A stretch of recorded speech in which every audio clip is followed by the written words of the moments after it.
ठीक है, अभी स्टार्ट करें क्लास को। क्वेश्चन नंबर 10 देखो एक बार फटाफट पढ़ो।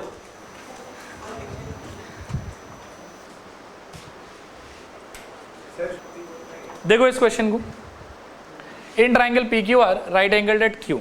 तो इतने से बात को मैं पहले बनाना चाहूँगा। देखिए यहाँ पर एक ट्राइंगल है हमारे पास में जिसका नाम हम ले लेते हैं पी क्यू और आर। 90 डिग्री क्यू पे ही बनाना था इसलिए क्यू को मैंने यहाँ रखा। फिर इसमें हमको बोला हुआ है कि P R plus Q R का value, P R plus Q R का वैल्यू कितना दिया बताओ 25, और फिर पी क्यू का वैल्यू कितना दिया हुआ है। तो पी क्यू तो मेरे ख्याल में डायग्राम में आप मार्क कर सकते हो, कोई इशू नहीं है इसमें, ठीक है। लेकिन ये जो सम आपको दिया हुआ है ना, इसको डायरेक्टली डायग्राम में तो आप रियलाइज़ नहीं कर सकते हो अभी के लिए एटलीस्ट। तो आप क्या करोगे, इन दोनों में से किसी एक को एक्स पकड़ लो, पी आर को एक्स पकड़ लो, चलो ठीक है। तो इसको आप एक्स पकड़ लो, तो उससे आपके डायग्राम में पी आर का आंसर कितना हो जाएगा एक्स, और पी आर अगर आपका एक्स है तो क्यू आर का आंसर क्या होगा बताओ। Q R is equals to 25 minus P R होना चाहिए था, तो वी विल सपोज कि 25 माइनस एक्स हो जाएगा। तो इससे आपका क्यू आर का आंसर कितना हो जाएगा 25 माइनस एक्स। नेक्स्ट आपको सोचना है कि ये ट्राइंगल और उसके साइड्स वाला सिचुएशन है कि ट्रिग्नोमेट्रिक रेशियो वाला सिचुएशन। तो मेरे ख्याल में ट्राइंगल और उसके साइड वाला सिचुएशन है, तो के मेथड यूज़ कर रहे हैं कि नहीं यूज़ कर रहे हैं, नहीं यूज़ कर रहे हैं। डायरेक्टली क्या यूज़ करना है यहाँ पे, पाइथागोरस। क्या हो जाएगा बताओ। नाउ पाइथागोरस के हेल्प से ये 90 डिग्री है तो आप लिख सकते हो मेरे ख्याल में पी आर का स्क्वायर इज इक्वल्स टू, देखते जाना, पी क्यू का स्क्वायर प्लस क्यू आर का स्क्वायर, ऐसा कुछ आएगा। दिस एम्प्लाइज पी आर के स्क्वायर में आप क्या बिठा सकते हो बताओ, x square is equals to P Q में बताओ मेरे ख्याल में 5 स्क्वायर प्लस 25 माइनस एक्स का होल स्क्वायर, ऐसा कुछ। खोलने पे x square is equals to 25 plus ये देखो ये ए माइनस बी का होल स्क्वायर है, ठीक है ना। तो ये क्या हो जाएगा A square minus 2ab plus B square. तो क्या होगा बताओ 25 का square I think 625 minus 2ab, तो मेरे ख्याल में 50x और प्लस बी स्क्वायर यानी कि एक्स स्क्वायर। क्लियर मेरे ख्याल में। अब दोनों साइड से एक्स स्क्वायर गया, और ये जो 50x इसको आप लेफ्ट में ले आओ और 625 प्लस 25 मिलाए कितना हो जाएगा 650। तो यहाँ से आपको देखो क्या मिल जाएगा, ये 50x लेफ्ट में आ जाएगा आपके लिए, तो 50x is equals to 650, 0 0 gone, और यहाँ से x इक्वल्स टू आ जाएगा मेरे ख्याल में 13, ठीक है। x इक्वल्स टू हो गया 13 और 25 माइनस एक्स इक्वल्स टू हो जाएगा मेरे ख्याल में 12, ठीक है। अब आपके पास में सारे साइड्स का वैल्यू आ गया। क्लियर मेरे ख्याल में, चलेगा यहाँ तक। अब आप सोचो कि आपको चाहिए क्या क्या, तो आपको चाहिए sine of p, cos of p and tan of p। मैं इसको सॉल्व करूंगा, 2 मिनट के लिए सब लोग बोर्ड की तरफ देखो एक बार अच्छे से। यहाँ तक ओके है सब कुछ, कोई परेशानी नहीं, okay. If I am trying to find sine of p, यहाँ बोर्ड पर देखो आप और सोच के मेरे को आंसर बताना। साइन का ऑफिशियल डेफिनेशन क्या था, रेशियो वाला, परपेंडिकुलर बाय हाइपोटेन्यूज। नेक्स्ट, लेकिन यार कुछ ना मतलब ज़्यादा मतलब हड़बड़ी मत करना, हाँ थोड़ा ध्यान से सोच लेना। साइन पी का डेफिनेशन आपने पी बाई एच पता है, that is perfectly all right, कोई इशू नहीं है। अब एंगल पी के रेस्पेक्ट में आप जज करो कि पी एक्चुअली है कौन, who is perpendicular, Q R is perpendicular. तो परपेंडिकुलर का वैल्यू एंगल पी के लिए कितना आना चाहिए 12, ओके। तो इसका आंसर हो जाएगा बच्चों 12 डिवाइडेड बाय 13। देखो परेशानी है कि ठीक है, चलेगा ये वाला। Next, you are trying to find cos of P. अभी कॉस का ऑफिशियल आप डेफिनेशन रिकॉल करो एक बार, बेस बाय हाइपोटेन्यूज। फिर लेकिन यार आपको ध्यान से सोचना पड़ेगा कि एंगल पी के लिए आप बेस मानोगे किसको, 5 को, और हाइपोटेन्यूज आपका कितना है 13, तो इस पार्ट का आंसर क्या होना चाहिए 5/30, चलेगा मेरे ख्याल में। और लास्टली कॉस पी के बाद में हम बात करेंगे टेन पी का। टेन पी का डेफिनेशन रिकॉल करो क्या था, परपेंडिकुलर बाय बेस। फिर लेकिन बहुत केयरफुली आपको सोचना होगा कि एंगल पी के रेस्पेक्ट में कौन परपेंडिकुलर कौन बेस। तो मेरे ख्याल में 12 परपेंडिकुलर और 5 अपना क्या हो जाएगा base.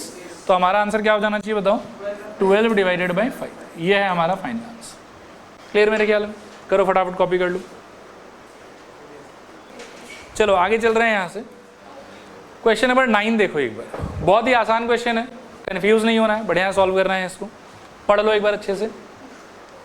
In triangle ABC right angle at B, इस बात को हम कैसे डायग्राम में शिफ्ट कर सकते हैं कि एक ट्राइंगल होगा हमारे पास में जिसमें B होगा कौन सा एंगल 90 डिग्री, तो ABC। फिर हमको बोला हुआ कि tan of angle A is equals to 1/√3। देखो मैं क्या लिखूंगा, tan of angle A is equals to 1/√3। आप रिकॉल करो कि ऑफिशियली tan का डेफिनेशन क्या होता था, P/B होता था। तो ये आपको P का और B का रेशियो दिया हुआ है। आप एजम्पशन कैसे कर सकते हो बताओ? Let B is equals to मेरे ख्याल में K और B इज इक्वल्स टू क्या ले सकते हो? √3 K। यहाँ तक ओके है सब कुछ? tan का definition P by B, P is to B equals to 1 is to √3, तो P is equals to K and B is equals to √3 K। ठीक है यहाँ तक। अब नेक्स्ट आपको सोचना है कि ये जो कहानी है ये कौन सा एंगल के लिए है? एंगल A के लिए है। तो एंगल A के कॉन्टेक्स्ट में आपका B एक्चुअली है कौन इस फोटो के अंदर? बेस कौन है? बेस। एंगल A के लिए हु इज बेस?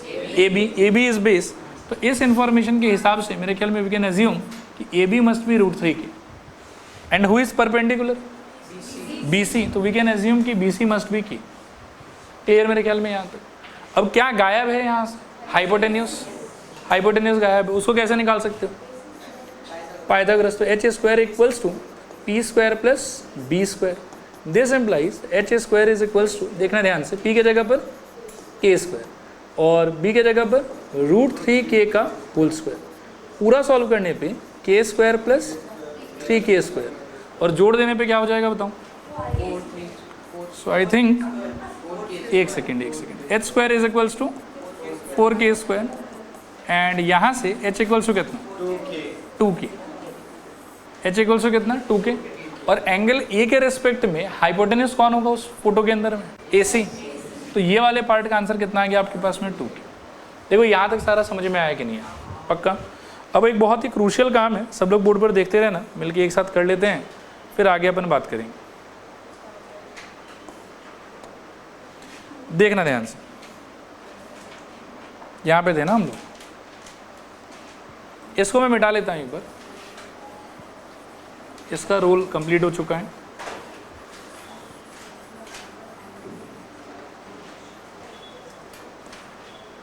देखो यहाँ देखो, बहुत मेहनत मशक्कत के बाद में हमने P, B और H को आइडेंटिफाई किया इन रेस्पेक्ट टू या with respect to angle A। फिर किसका वैल्यू कितना होना चाहिए हमने डायग्राम में मार्क कर लिया। अब हमारा डायग्राम रेडी है इस तरीके से।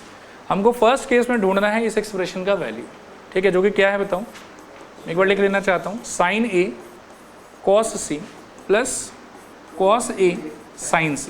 अब जो मैं बोलूँ और जो मैं पूछूँ उसका एकदम सोच समझ के जवाब देने का ट्राई करना, बहुत ईजी है, बस थोड़ा ध्यान से सोचो आप। साइन का ऑफिशियली डेफिनेशन क्या होता है? P/H डेफिनेशन होता है, लेकिन P किसके रेस्पेक्ट में और H किसके रेस्पेक्ट में? तो एंगल A के रेस्पेक्ट में। तो A के लिए P कौन है? K और H कौन है? 2K। तो साइन A का जो वैल्यू है ना वो आप रिप्लेस करोगे K डिवाइडेड बाई 2K से। देखो आया समझ के नहीं आया समझ? ठीक है। नेक्स्ट है कॉस। कॉस का डेफिनेशन क्या होता है? बोल हरिहरन B/H। लेकिन ये B और H कौन से एंगल के रेस्पेक्ट में आप चूज करोगे? एंगल C के लिए चूज करोगे ना। सोचना थोड़ा ध्यान से मैं क्या कह रहा हूँ। C के रेस्पेक्ट में। C के लिए B कौन है? K और H कौन है? 2K। तो इसका आंसर भी क्या होगा? K/2K। देखो आया समझ के नहीं आया समझ? नेक्स्ट आपको चाहिए cos ऑफ E। नेक्स्ट आपको चाहिए cos ऑफ E। तो वापस से आपका आइडिया किस पे स्विच कर जाएगा? एंगल A पे। ऑफिशियल डेफिनेशन क्या है इसका? B/H। और B और H कौन से एंगल के रेस्पेक्ट में? एंगल A के रेस्पेक्ट में। तो A के लिए B कौन है? √3K और H कौन है? 2K। तो इस पार्ट का आंसर आ जाएगा मेरे ख्याल में √3K बाई 2K। लास्ट चीज़ है, इसको भी थोड़ा ध्यान से सोचेंगे। साइन का डेफिनेशन क्या होता है? P/H। लेकिन यहाँ कौन सा एंगल के लिए ढूंढ रहे हो? C के लिए ढूंढ रहे हो। तो C का P कौन है और C का H कौन है? C के लिए P है √3K, H है 2K। तो आपका आंसर क्या हो जाना चाहिए? वापस से √3K बाई 2K। देखो ये सारा एक्सप्रेशन फिलअप करना आपको समझ आया कि नहीं है? आ जाना चाहिए। इन दोनों में देखो आप कि k कट जाएगा और ऊपर बचेगा 1 1। यहाँ पर भी मेरे ख्याल में k कट जाएगा और ऊपर बचेगा √3 तो हाफ इंटू हाफ कितना हो जाएगा? 1/4। √3 इंटू √3 कितना होगा? 3 एंड 2 इंटू 2 कितना होगा? 4। तो ये हो जाएगा मेरे ख्याल में 3/4। This is equals to 4/4 and that is equals to. देखो आया समझ के नहीं आया समझ? पक्का? 2 मिनट रुक जाओ एक बार, मुझे सेकंड क्वेश्चन सॉल्व करके बताओ आप लोग, मतलब बोलो आप लोग, मैं लिखूंगा बोर्ड पे। एंड अगर आप ये 100% करेक्टली बता पाए तो मुझे बहुत अच्छा महसूस होगा, लगेगा कि हाँ समझ में आ गया आपको। cos A चाहिए पहले मेरे को, ठीक है। cos का डेफिनेशन B/H। cos का डेफिनेशन सब लोग थोड़ा और जोर से बताओ। cos का डेफिनेशन, लेकिन आप cos A ढूंढ रहे हो ना, तो A के लिए B कौन होगा? √3K और H कौन होगा? 2K। तो आपका आंसर क्या होना चाहिए? √3K/2K। वेरी गुड, मैं बहुत खुश हूँ आप लोग के आंसर से। कॉस सी, कॉस का definition B by H. Angle C के लिए बेस कौन होगा? के, और एच होगा 2k। तो इस पार्ट का आंसर k बाई 2k। आया समझ? थोड़ा पूरा। साइन का definition p by H, sine का definition p by H. Angle A का p कौन? k। तो इसका आंसर क्या हो जाएगा? k by 2k। और साइन का फिर से डेफिनेशन p बाई एच, लेकिन एंगल इस बार हो गया c, तो c के लिए p कौन? ये क्या हो जाएगा? √3k by 2k। अब आप अगर ध्यान से सॉल्व करते हो तो k ultimately I think √3/4 minus √3/4 that is equals to 0। ठीक है, ये इसका आंसर। और बाकी अच्छा महसूस हो रहा हो तो खुश हो जाएंगे। अच्छा भी, हाँ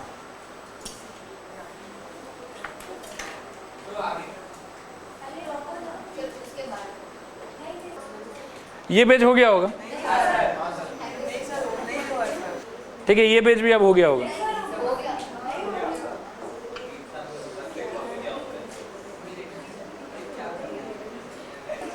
अच्छा ठीक है, सुनो आगे बढ़ रहे हैं। ये हो गया होगा सबका। इसको देखो एक बार। अच्छा, इसका क्वेश्चन जो है मैं थोड़ा चेंज कर देता हूँ। ये कॉट स्क्वायर नहीं होना चाहिए था, कॉस स्क्वायर होना चाहिए था। हाँ ऐसे ही ये वाला कॉस स्क्वायर।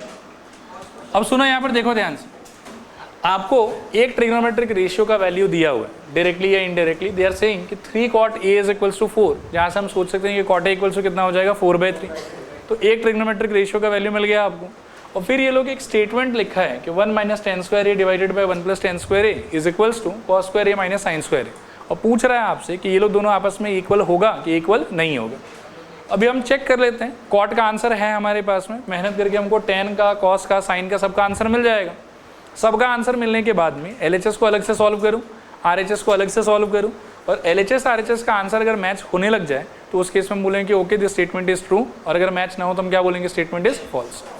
आप लोग लिखते भी जाना, कुछ बहुत टफ है नहीं।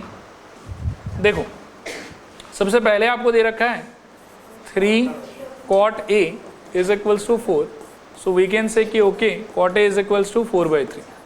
अब यहाँ से देखो आपको tan चाहिए था ना, तो tan को भी आप यहीं से लिख ही लो कि tan A इक्वल्स टू कितना हो जाएगा? 3/4। क्लियर मेरे ख्याल में? बाकी cot के थ्रू काम आगे बढ़ाते हैं। cot का डेफिनेशन क्या होता था? b/p मेरे ख्याल में। ठीक है, तो यहाँ से हम कह सकते हैं कि let b is equals to कितना? 4k and p is equals to कितना? 3k। अब एक ट्राइंगल बना लेते हैं साइड में। ठीक है, ट्राइंगल के अंदर में हम एक काम कर सकते हैं। एंगल का नाम हमको इसमें क्या दिखाई दे रहा है? A। तो नीचे आप यहाँ पर मार्क कर लो कि ये A है, और बाकी बेस आपका होना चाहिए 4k, तो ये वाला पार्ट 4k, परपेंडिकुलर होना चाहिए 3k, तो ये वाला पार्ट 3k, और हाइपोटेनस आप ढूंढ सकते हो बाय पाइथागोरस। तो h² is equals to p² plus b²। Solve करने पे h² is equals to 4k whole square plus 3k whole square. Further solve करोगे तो this implies h² is equals to I think 16k² plus 9k²। This is equals to 25k², और यहाँ से h equals to it will be 5k। ठीक है, तो finally आपको h भी मिल गया आपका, इसका वैल्यू हो गया आपके लिए 5k। ठीक है मेरे ख्याल में? अब आपके पास में तीनों ट्राइंगल का साइड आ गया। तीनों साइड आने के बाद में आपको एक्सप्रेशन सर्च करने के लिए कि ट्रू है कि फॉल्स, 3 चीज़ का वैल्यू चाहिए था। tan चाहिए था आपको, वो तो ऑलरेडी निकला हुआ है हमारा। हाँ आ रहे हैं, उस पर आ रहे हैं। tan चाहिए था हमको एक, तो वो निकला हुआ है। और क्या क्या चाहिए था हम लोग को? cos चाहिए था और sin चाहिए था। तो cos निकाल लो आप। cos A का आंसर इस डायग्राम से क्या होगा वो सोचो। एंगल A के लिए cos का डेफिनेशन बेस बाय हाइपोटेन्यूज, तो बेस आपका ये है, हाइपोटेन्यूज आपका ये है, it is going to be 4k/5k। कटने के बाद इट विल बी 4/5। ठीक है, एंड sin A का डेफिनेशन p/h, p का वैल्यू कितना है? 3k/5k, फिर से k कौन? दिस इज इक्वल्स टू कितना? 3/5। क्लियर मेरे ख्याल में यहाँ तक? ठीक है, चलो अभी ध्यान से देखते रहना इसको। नेक्स्ट अब हम क्या करेंगे कि सिंस हमारे पास में सबका वैल्यू आ गया है, मैं आ रहा हूँ, एक सेकंड रुक जाओ। LHS RHS हम अलग अलग से सॉल्व करेंगे बेसिकली।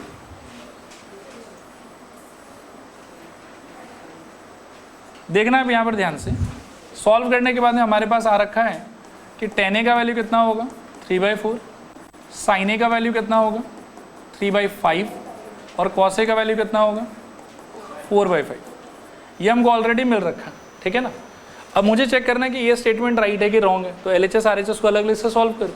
मानो कि पहले अगर मैं LHS में फोकस करना चाहूँ तो देखना ध्यान से, 1 - tan² a divided by 1 + tan² a लिखा हुआ। अब आप सोचो कि tan a का आंसर कितना था वहाँ 3/4, बिठा दो यहाँ पर, तो ये हो जाएगा मेरे ख्याल में 1 - 3/4 का होल स्क्वायर डिवाइडेड बाई 1 + 3/4 का होल स्क्वायर। अब जब सिंप्लीफाई करोगे आप तो ये हो जाएगा मेरे ख्याल में 1 - 9/16 और ये हो जाएगा 1 + 9/16। ऊपर नीचे एलसीएम खेलोगे आप तो एलसीएम आपका 16 और यहाँ से आई थिंक 16 - 9 अपॉन में, फिर से इसमें भी एलसीएम खेलोगे तो एलसीएम आपका 16 और ऊपर आ जाएगा 16 + 9। सॉल्व करने पे इसका आंसर आएगा मेरे ख्याल में 7 और इसका आंसर आएगा मेरे ख्याल में 25 और 16 कैंसिल हो जाएगा। क्लियर मेरे ख्याल में। तो ओवरऑल पूरा सिंप्लीफाई करके 7/25। सिमिलरली आप RHS को भी एक्सप्लोर करो, तो RHS आपका था cos² a - sin² a। cos का आंसर कितना था आपका 4/5, तो ये हो जाएगा मेरे ख्याल में 4/5 का होल स्क्वायर। और sin का आंसर आपका क्या था 3/5, तो ये हो जाएगा मेरे ख्याल में 3/5 का होल स्क्वायर। फर्दर पूरा सॉल्व करने पे ये हो जाएगा मेरे ख्याल में दिस इक्वल्स टू 16/25 - 9/25 और सॉल्व करके ये भी कितना आ जाएगा 7/25। तो अल्टीमेटली वी कैन से कि therefore LHS is equals to RHS and hence it is true. ठीक है, कर लो कॉपी। चलो अगला क्वेश्चन देखते हैं एक बार।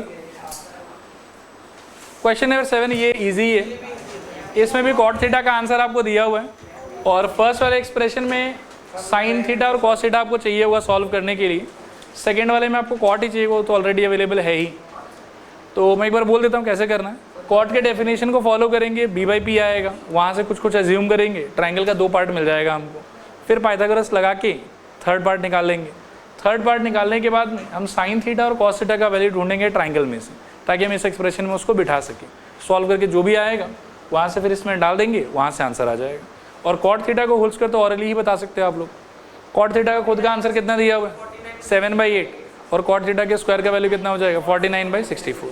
ठीक है, तो उसके लिए तो ज़्यादा मेहनत नहीं चाहिए। लिखो, हाँ करो, मैं भी कर रहा हूँ, अब बस वेरीफाई करते रहना। होमवर्क के लिए अलग से शीट मिल ही रहा है, क्यों परेशान हो। cot theta is equals to 7/8 is equals to b/p, let b is equals to 7k, p is equals to 8k।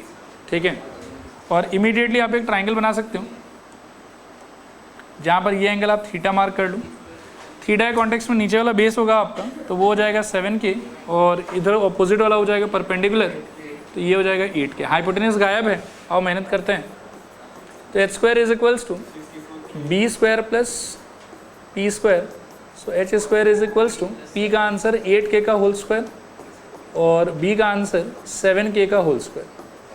तो h² इज इक्वल्स टू मेरे ख्याल में यहाँ से 64k² और यहाँ से 49k²। दोनों को सॉल्व करने पे 113k², थोड़ा घटिया सही आया है। अब यहाँ से h का आंसर आ जाएगा √113k, तो इसका आंसर आ जाएगा √113k। क्लियर मेरे ख्याल चलेगा। अब इस एक्सप्रेशन को सॉल्व करने के लिए एक नंबर वाले को आपको क्या क्या चीज़ चाहिए, साइन चाहिए और कॉस चाहिए। तो नेक्स्ट अपन लिख लेंगे कि साइन थीटा का आंसर क्या है। तो sine theta will be equals to perpendicular by hypotenuse. Theta के लिए परपेंडिकुलर विल बी 8k, तो आपका आंसर हो जाएगा 8k/√113k। के काट सकते हो तो 8/√113। और कॉस थीटा का answer base by hypotenuse, base will be 7k, तो ये हो जाएगा मेरे ख्याल में 7k divided by √113k। This is equals to 7 divided by √113। Actually में जैसा क्वेश्चन है ना, ज़रूरत नहीं पड़ेगा, मैं दिखा देता हूँ। यहाँ तक ठीक है सब कुछ। फिर सपोज करो कि मेरे को ये वाला एक्सप्रेशन का आंसर चाहिए, तो ये वाला एक्सप्रेशन का आंसर फाइंड आउट करने के लिए देखो क्या होगा।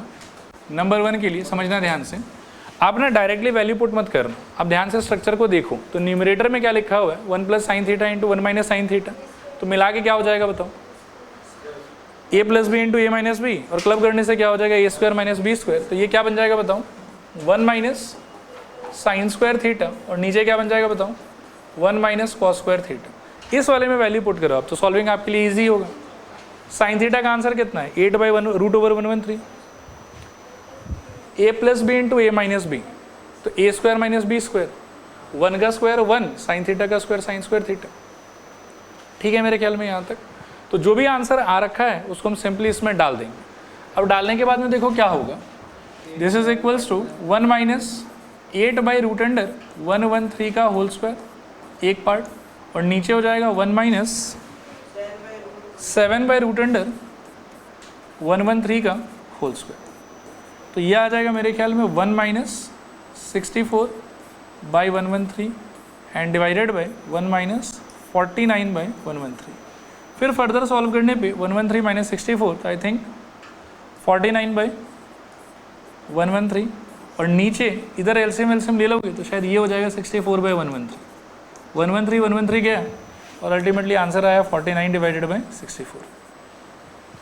तो फर्स्ट पार्ट का सॉल्व करके आंसर तो ये वाला आ रहा है, ठीक है। और सेकेंड पार्ट में तो इतना कुछ करना भी नहीं है। सेकेंड पार्ट में डायरेक्टली आंसर क्या बोल सकते हैं, cot² थीटा चाहिए आपको। cot theta is already 7/8, so it will B 7/8 का होल स्क्वायर। सॉल्व करने पे इट विल बी 49/64। ये आंसर है, ठीक है। कर लो कॉपी फटाफट। चलो देखो क्वेश्चन नंबर 6 पे जा रहे हैं। क्वेश्चन नंबर 6 है, सिंपल सा ही क्वेश्चन है। If angle A and angle B are acute angles such that cos A equals to cos B, very good, then angle A is equals to angle B। अच्छा भी कर लेते हैं, then show that angle A is equals to angle B, ठीक है। अब मैं कुछ बेसिक क्वेश्चंस पूछूंगा, आप पहले थोड़ा उसका आंसर करने का ट्राई करना, फिर हम इसके एक्चुअल सोल्यूशन की तरफ जाएंगे। मेरा पहला क्वेश्चन आपसे ये है कि क्या कहीं पर भी ऐसा बोला हुआ क्वेश्चन के अंदर में कि एंगल ए और एंगल बी सेम ट्राइंगल का पार्ट है? तो ऐसा घटिया एजम्पशन हम अपने साइड से कर भी नहीं सकते। आया बात समझ? इफ़ यू एज्यूम कि एंगल ए और एंगल बी सेम ट्राइंगल का पार्ट है, तो एंगल ए और एंगल बी का दुनिया में फिक्स वैल्यू हो जाएगा, बाकी एंगल्स के लिए ट्रू होगा ही नहीं। मैं आपको एक्सप्लेन करता हूँ क्यों और कैसे। अगर एंगल ए और एंगल बी सेम ट्राइंगल का पार्ट है और वो ट्राइंगल ऑब्वियसली ट्रिग्नोमेट्री से डील कर रहा है क्लास 10 में, तो राइट एंगल ट्राइंगल ही होना पड़ेगा। राइट एंगल ट्राइंगल के अंदर में एक एंगल तो ऑलरेडी 90 डिग्री खा जाएगा आपका, और सारे एंगल को मिला के टोटल सम कितना होना चाहिए 180 डिग्री। तो एंगल ए और एंगल बी मिला के उसके पास में कितना एंगल बचा हुआ है 90 डिग्री। उसमें भी भविष्य में यदि आप उसको इक्वल प्रूव कर देते हो तो ए का आंसर 45 भी होना चाहिए और बी का आंसर 45 भी होना चाहिए। तो फिर सेम ट्राइंगल में मान के अगर आप इसको सॉल्व करते हो ना, तो इसका मतलब ये है this statement will be true if and only if angle A is 45 and angle B is also 45। बाकी एंगल्स के लिए फिर तो ये प्रूफ ही नहीं हुआ। आया बात समझ?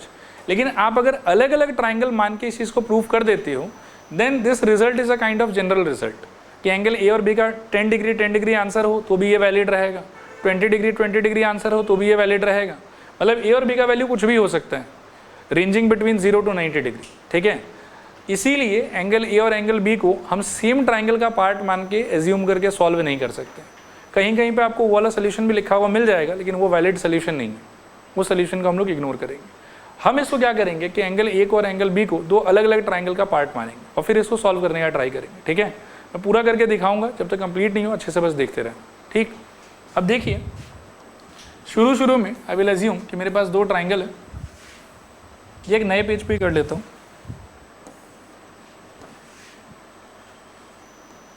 दोनों ट्राइंगल में एक में मैं मान लेता हूँ कि एंगल ए एग्जिस्ट करेगा और इस वर्टेक्स का नाम भी ए ही दे देता हूँ, और एक में सपोज करो कि एंगल बी एग्जिस्ट करेगा, इस वर्टेक्स का नाम बी ही दे देता हूँ, पी क्यू बी, और लेट से ए या ए तो मान ले लिया, बी भी आ गया है, सी और डी चलेगा मेरे ख्याल में। एक ट्राइंगल है ए सी डी जिसमें angle D is 90 degree and angle A is here. एक ट्राइंगल है बी पी क्यू जिसमें angle B is here and angle Q is what 90 degree, ठीक है। सिंस आपको क्वेश्चन के अंदर में cos A equals to cos B बोला हुआ है, तो आप दोनों ट्राइंगल में पहले ही उनका वैल्यू एक बार निकाल के रख लो, ठीक है ना। तो cos A का आंसर यहाँ से क्या होगा बताओ, बी बाई एच होना चाहिए। एंगल ए के कॉन्टेक्स्ट में बी कौन होगा, डी ए, तो यहाँ पर आपके पास में आना चाहिए D A divided by H कौन होगा, सी ए या ए सी, जो भी चाहो बोल दो, चलेगा। और इसमें कॉस बी का आंसर क्या होगा बताओ, क्यू बी बेस हो जाएगा आपका, और हाइपोटेन्यूज कौन हो जाएगा बताओ, पी बी या बी पी, जो भी बोलो, पी बी बोल देता हूँ, चलेगा मेरे ख्याल में। तो ये तो हो गया आपके लिए गिवन इन्फॉर्मेशन, ठीक है। इसको अब हम कर देते हैं कोने में, और मेरे को इस सिचुएशन में प्रूव करना है कि somehow angle A should be equals to angle B, ठीक है। मेरा सोल्यूशन स्टार्ट इस वाले पॉइंट से होगा, सोल्यूशन कि cos A is already equals to cos B, ठीक है। अब यहाँ से cos A can be replaced by that ratio, so I have DA divided by क्या, AC इज इक्वल्स टू क्या होना चाहिए बताओ, QB divided by what, PB। एक तो आप यहीं पे पहले क्रॉस मल्टीप्लाई कर लो, ठीक है ना, तो आपको क्या मिल जाएगा देखो, DA डिवाइडेड बाय QB ले लो आप, और this is equals to AC divided by क्या हो जाएगा बताओ, PB। मैं आपको ब्लूप्रिंट पहले ही समझा देता हूँ कि हम करने वाले क्या है, ठीक है ना। At the end of the day हमारा गोल ये है कि एंगल ए और एंगल बी को इक्वल प्रूफ कर लो। उसका बहुत सारा तरीका हो सकता है। एक तरीका हमारे दिमाग में ये आएगा कि अगर हम समहाउ बाय हुक और बाय क्रूक इन दोनों ट्राइंगल को सिमिलर शो कर दें कैसे भी करके, तो फिर लास्ट में हमको पता है कि यार सिमिलर ट्राइंगल का सारा करस्पॉन्डिंग एंगल आपस में क्या होता है, इक्वल होता है। तो if somehow I am able to prove कि ये ट्राइंगल और ये ट्राइंगल क्या है, सिमिलर, तो from there I can have a claim कि अच्छा ठीक है angle A should be equals to angle B. So मेरा पूरा का पूरा फोकस रहेगा कि कैसे भी करके इन दोनों ट्राइंगल को सिमिलर दिखाओ। अभी सिमिलर दिखाने के लिए भी देयर आर मैनी पॉसिबिलिटीज़। एक पॉसिबिलिटी क्या होता है, एस एस एस, एक पॉसिबिलिटी होता है एस ए एस, एक पॉसिबिलिटी होता है एंगल एंगल। एंगल एंगल यहाँ नहीं लगा पाओगे, और आप यहाँ पर एस ए एस भी नहीं लगा पाओगे। इस क्वेश्चन एस ए एस नहीं लगेगा आपका। यहाँ पर एक ही चीज़ लग सकता है, वो है एस एस एस। क्या लगेगा बताओ, S S S. S S S में भी सरप्राइजिंगली यू विल फाइंड कि ये जो बंदा है ना, ये बड़ा काम का बंदा है हमारे लिए। ये ऑलरेडी एस एस एस में से दो एस को तो प्रूव कर दिया इसने। सोच के देखो आप, D A by Q B, just try to notice it here, D A upon Q B is equals to we have A C upon P B, A C upon P B. दो side का ratio तो already equal है। एक side का ratio मेरे को और equal show करना है, और उस रेशियो को इसके इक्वल शो करना है। अगर ऐसा हो गया तो एस एस एस से दोनों ट्राइंगल क्या हो जाएगा, सिमिलर, और वहां से you can have a claim कि okay angle A is equals to angle B. ठीक है यहाँ तक, ऑलराइट। तो मैं एक बार और रिपीट कर देता हूँ मेरा टारगेट क्या है। मेरा टारगेट है कि ठीक है चलो ये सब कुछ मिल गया मेरे को somehow I need to prove कि ये ट्राइंगल और ये ट्राइंगल क्या है, सिमिलर, उससे मेरा काम हो जाएगा। सिमिलर प्रूव करने के लिए भी मेरा पूरा का पूरा जो स्ट्रेस है वो एस एस एस पे रहेगा। एस एस एस में से I already have two side का रेशियो इक्वल, मेरे को शो करना है कि they are equal to the ratio of the third pair of side as well. ठीक है, इसमें देखिए आप लोग क्या कर सकते हैं, अब इनको सॉल्व करने के अंदर कुछ तो आंसर आएगा। उस आंसर को आप थोड़ी देर के लिए के मान दीजिए and mark this as equation number 1। Okay, now come to the third ratio. Third ratio क्या होना चाहिए technically, it should be C D divided by what, P Q. यहाँ तक सब कुछ बहुत नेचुरल, बहुत नॉर्मल है। इसके बाद जो मैं करूँगा वो आपको थोड़ा ध्यान से देखना है। ठीक है, इस ट्राइंगल में, इस फर्स्ट वाले ट्राइंगल में if you apply Pythagoras, what are you suppose to get, सोच के बताऊं। A C square is equals to बोलो D C square plus D A square या ए डी स्क्वायर, एक ही बात है ना, लो डी ए स्क्वायर ही लिख दिया, चलेगा। अब यहाँ से यदि मैं आपसे पूछूं, since I am interested in C D और डी सी, तो यहाँ से डी सी स्क्वायर का आंसर क्या आएगा, मेरे ख्याल में A C square minus D A square. ये डी ए स्क्वायर उठ के इधर आएगा और फिर हम स्वैप कर देंगे उसको, तो डी सी स्क्वायर का answer A C square minus D A square. Technically D C का आंसर क्या हो जाएगा बताओ, root under A C square minus D A square. इस बात से सहमत हो पक्का? कैन यू गाइड मी कि यहाँ से अब मेरे को नीचे क्या चाहिए, पी क्यू चाहिए, तो पी क्यू का आंसर यहाँ से क्या होगा? अगर पूरा ही मैं रिपीट करूँ तो मेरे ख्याल में P B square is equals to what, P Q square plus Q B square. Q B square को इस साइड लाओगे और पी क्यू स्क्वायर का वैल्यू निकालोगे, तो P Q square is equals to I think what, P B square minus Q B square, right. और यहाँ से पी क्यू स्क्वायर कितना हो जाएगा, या पी क्यू कितना हो जाएगा, root under P B square minus Q B square. आया समझो पक्का? तो अगले स्टेप में आप सी डी और पी क्यू को उससे रिप्लेस कर दो। दिस इज इक्वल्स टू क्या हो जाएगा बताओ, root under A C square minus D A square divided by root under मेरे ख्याल में क्या, P B square minus Q B square. देखो आया समझ के नहीं आया समझ, चलेगा पक्का। अब इसको इसके इक्वल दिखाना है, इसका वैल्यू भी मैं कोशिश करूंगा शो करने का कि ये के इक्वल होगा। अब नेक्स्ट जब मैं बोलने जा रहा हूं इसको थोड़ा ध्यान से सुनना। इक्वेशन 1 का ये एप्लीकेशन ही, इस रेशियो का अल्टीमेट वैल्यू आपने कितना एज्यूम किया, एक बार इसको थोड़ा एक्सप्लोर करते हैं कि D A divided by Q B is equals to मेरे को मिला है की, तो यहाँ से डी ए कितना मिलेगा, के इंटू क्यू बी, चलेगा, क्रॉस मल्टीप्लाई अगर कर देते हो तो, ठीक है। और similarly A C by P B का आंसर भी अगर के है तो ए सी का आंसर कितना हो जाएगा, मेरे ख्याल में के इंटू पी बी, ये समझ में आ रहा है।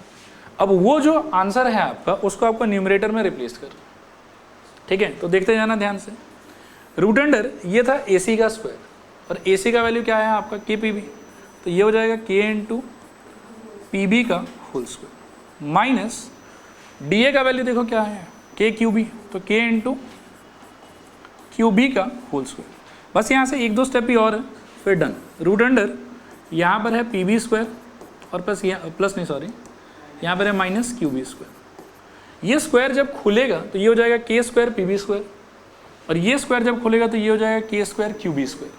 समझ में आ रहा है, तो खोल देने पे दिस इज इक्वल्स टू, ध्यान से सोचना थोड़ा सा, रूट अंडर के स्क्वायर मेरे ख्याल में P B square minus K square क्या हो जाएगा बोलो Q B square divided by में क्या रहेगा root under P B square minus Q B square, ठीक है। बस एक लास्ट लाइन और and then we are done. थोड़ा सोचना ध्यान से, इन दोनों में से कॉमन क्या हो सकता है, ए स्क्वायर, और वो के स्क्वायर जब रूट को टच करके बाहर चला जाएगा तो क्या बन जाएगा के, और आपको क्या दिखेगा के इंटू रूट अंडर बोलो P B square minus Q B square और divided by root under P B square minus Q B square, और ये दोनों पार्ट क्या हो जाएगा कट, तो अल्टीमेटली क्या बचा के। तो ये दोनों भी के था और इसको भी सॉल्व करके, मतलब इसी को तो सॉल्व कर रहे थे ना हम C D by P Q को, इसका आंसर भी क्या है, तो अल्टीमेटली आई कैन से कि अच्छा C D by P Q is also equals to K, ठीक है ना। तो ऑल टुगेदर यहाँ से क्या क्लेम कर सकते हैं हम बताओ, हम बोल सकते हैं कि D A by Q B is equals to A C by P B is equals to क्या C D by P Q, और इसके वजह से इस स्टेटमेंट को देख के आई कैन से कि भाई एस एस एस ये वाला ट्राइंगल और वो वाला ट्राइंगल क्या हो जाएगा सिमिलर, और ये लोग अगर सिमिलर हो गया तो भाई C P S T angle A is equals to angle B, hence proved. देखो आया समझ कि नहीं आया समझ, क्लियर है। 2 मिनट और रुकना, एक और बहुत इंपॉर्टेंट आइडिया वो डिस्कस करना है। ये क्वेश्चन 3 ट्रिग्नोमेट्रिक रेशियो के लिए आपसे पूछा जा सकता है, कॉस के लिए पूछ सकता है, साइन के लिए पूछ सकता है और टेन के लिए भी पूछ सकता है। कॉस के लिए या साइन के लिए अगर पूछता है ना तो सोल्यूशन का साइज इतना ही लंबा होगा, आप इसमें कुछ भी रिड्यूस नहीं कर सकते, ठीक है।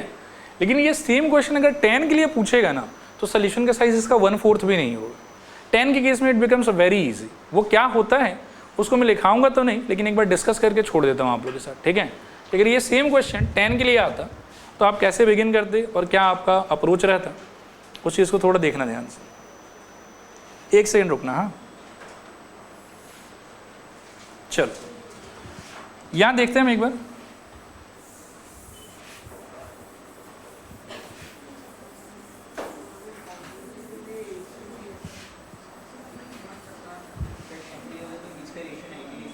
मैं आ रहा हूँ 1 सेकंड रुक जाओ। 10 के लिए बहुत इजी है, बस एक बार डिस्कस करके छोड़ देता हूँ।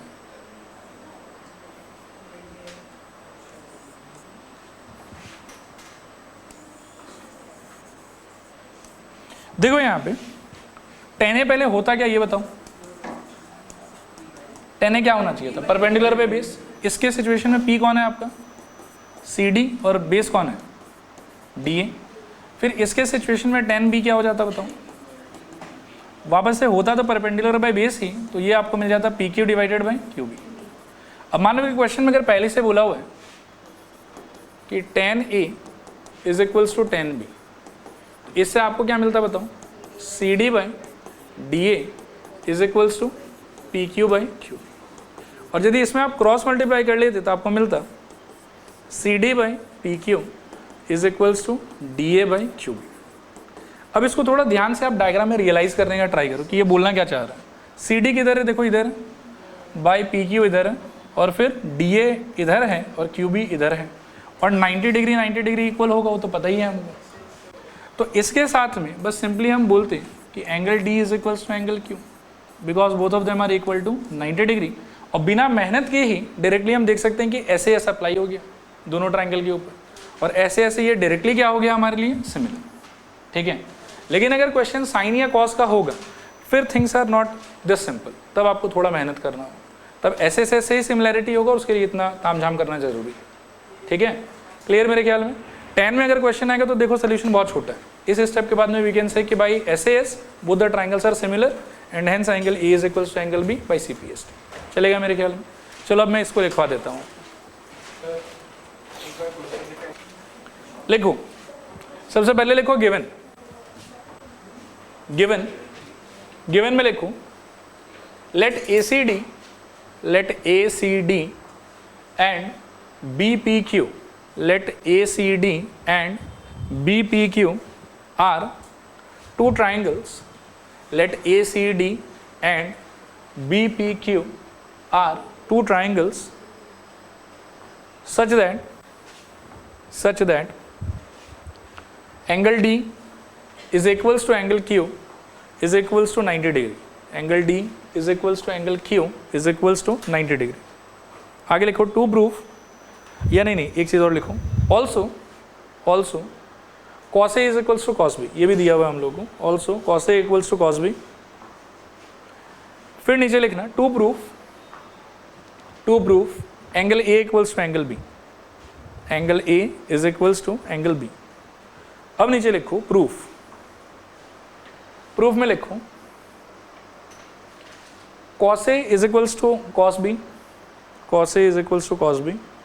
उसके नीचे DA by AC is equals to Q B by P B, ये वाला स्टेटमेंट है, Q B by P B.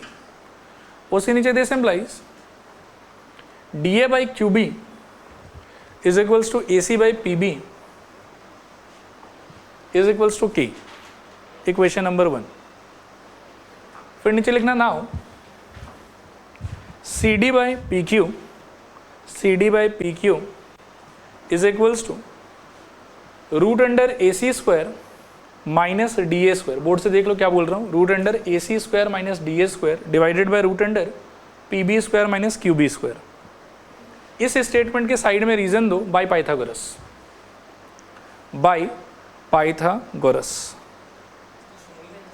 नहीं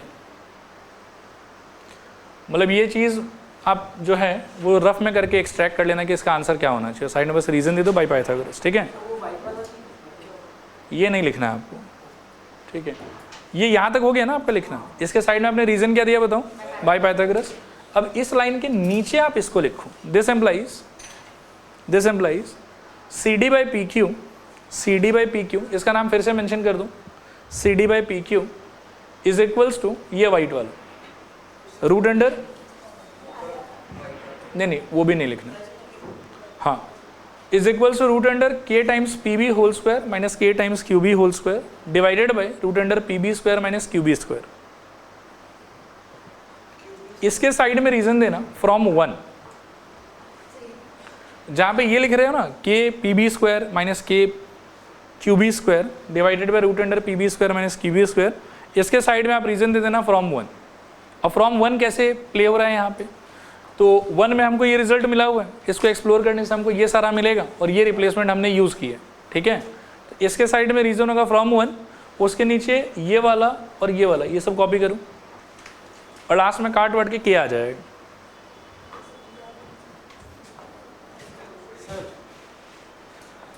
लास्ट में लिखो देयरफॉर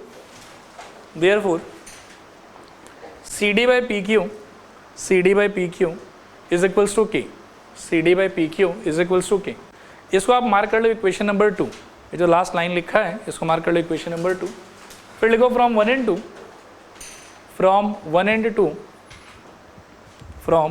2 आपको मिलेगा D A by Q B is equals to AC by PB is equals to CD by PQ is equals to CD by PQ। नीचे लिखो therefore by SSS by SSS triangle ADC similar triangle BQP और नीचे लिखो therefore by CPST by CPST। ठीक है, एक से last में लिखना therefore by CPST angle A equals to angle B। ठीक है, और इसके साथ प्रूफ कंप्लीट। ये वाला चीज़ को मैं एज अ नोट छोड़ देता हूँ कि 10 के लिए अगर आता है तो देख लेना, और साइन वाला जो है वो बुक में एज अ एग्जाम्पल दिया हुआ है, सेम ही पैटर्न में सोल्यूशन है उसका, उसको भी देख लेना आप लोग। हाँ चलो आज के लिए इतने।